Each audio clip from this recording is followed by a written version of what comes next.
Chers organisateurs de ces rencontres d'économétriques, je vous sais énormément gré de m'avoir choisi comme parrain cette année et c'est avec la rage au cœur que je vous adresse cette petite bafouille vidéographique, la rage de ne pouvoir être avec vous dans cette magnifique cité d'Aix-en-Provence, tellement proche de Marseille et pourtant si bien tenue, presque propre, c'est à peine croyable. Didier, s'il te plaît. Une seconde. J'aurais tant aimé participer à l'une de vos salutaires petites causeries destinées à remettre les idées reçues à leur juste place, les poubelles de l'histoire. J'aurais fait mon miel d'un de ces débats primordiaux dont vous avez le secret et qui ont pour mérite premier de faire siffler les oreilles des cuistres et de ces va-de-la-gueule prétentieux que sont le millionnaire Piketty ou le jeune Thomas Porcher, qui n'est pas complètement terminé, il faut bien le dire, qui veulent nous faire croire que la science économique a à voir avec la politique. Ils osent même prononcer le mot idéologie.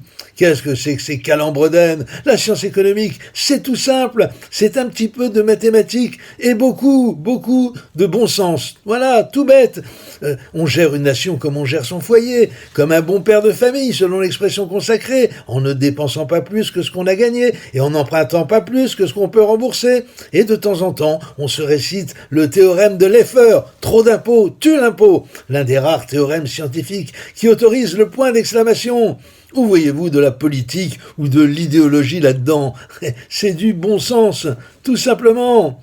Seulement voilà, la simple intelligence pratique qui mène tout droit à l'efficacité est fort mal considérée par nos intellectuels de gauche, ou ce qu'il en reste, ce qui explique l'accueil goguenard qu'a reçu mon ami Christophe Barbier lorsqu'il a commis l'imprudence de formuler publiquement la proposition suivante, pourtant frappée au coin du bon sens: pourquoi ne pas suspendre l'application de la loi sur la 5e semaine de congés payés jusqu'au retour à l'équilibre de nos comptes publics? C'est vrai ça, pourquoi? C'est tout bête. Et pourquoi ne pas interrompre les remboursements de la caisse d'assurance maladie le temps que notre dette soit résorbée? Parce que les Piketty Porcher pourraient en prendre ombrage. Alors, on ne fait rien. Didier, s'il te Bon, plaît. tu vois bien que je suis occupé. Pardon, je disais donc, merci de m'avoir choisi comme parrain de ces universités d'été de BFM Business, auxquelles je ne peux malheureusement pas être présent, puisque je participe à une grande croisière conférence débat à destination des îles Caïmans, avec mes éminents confrères et amis Agnès Verdier-Molinet et Marc Fiorentino. Le thème en sera « Pour une fiscalité désinhibée,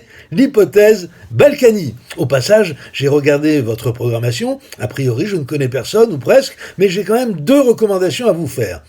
Le dénommé Gérard Mordilla, décommandez-le tout de suite, je le connais, c'est un coco de la pire espèce. Rien que le prénom, Gérard, fait froid dans le dos. C'est le genre qui fait de la bicyclette avec ses copains le dimanche. À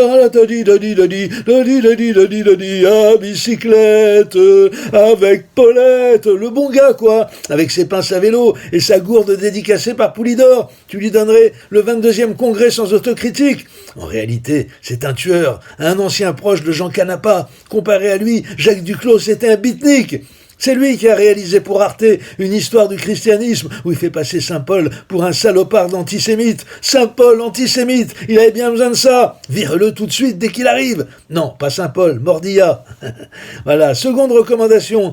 Le débat prévu dimanche après-midi intitulé « Abolir le droit à la fortune » et qui doit être animé par un certain Philippe Richard.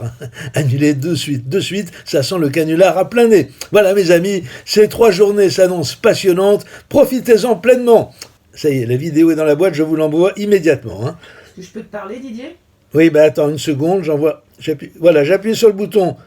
Vous l'avez reçu? Tu sais à qui tu viens d'envoyer ta vidéo? Non, à l'université d'été de BFM Business, dont je suis le parrain. Non, tu viens de l'envoyer aux rencontres d'économie d'Aix-en-Provence, dont tu es également le parrain. Les gauchistes! Oh merde! Tu pouvais pas me prévenir! Attention, tu vas t'en prendre une. Bon, allez, c'est pas grave, je suis sûr qu'ils vont pas m'en vouloir. De toute façon, je connais une formule magique pour se mettre dans les petits papiers de la gauche radicale. C'est Juan Branco qui me l'a apprise. Hasta la victoria siempre, compañeros! Tu vois, qu'est-ce que je te disais? Ils sont contents? Vous êtes contents? Allez, salut et fraternité à tous, et surtout, amusez-vous bien!